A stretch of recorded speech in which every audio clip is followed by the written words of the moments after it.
Ay nako, sobrang busy yung life guys. Tingnan mo. Bigas, lunch ni Alaga, pinamalengke ko. Ayan, Christmas tree. Pagod na pagod ako. Aakyat lang ako, tapos bababa din. May ihahatid ako dun sa kapatid ni Among. Diyos ko Lord. Dito na. Bye. So ayan. Ihahatid ako dun sa kapatid ni Among.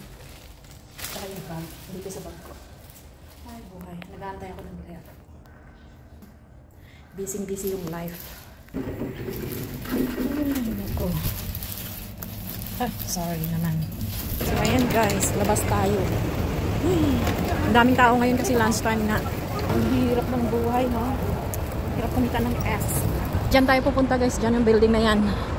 Ay naku Lord, gutom na ako. Wala kasi akong breakfast kaya nagugutom ako. Nahihilo na ako sa gutom. Dito tayo papasok. Ayun, nahatid ko na guys. So ngayon pupunta tayo doon sa order ni Amo. Kukunin ko, ipipikakin ko yung order niya. Gutom na ako. Pa rin ako sa labas. So dyan tayo pupunta guys. Kukunin yung order ni Amo, pagkain na lunch para sa kanila. Ako hindi ko alam kung anong lunch ko kasi wala akong pagkain. Yan, marapit na tayo. Itong shop na to, dito ako papasok. So papasok tayo dito kukunin. Ayan. Alright guys, pauwi na po ako. So, dito tayo, hanap tayo ng tawiran. Yung itsura ko. Yung buhok ko, wala nang supply-supply yun guys. Busy.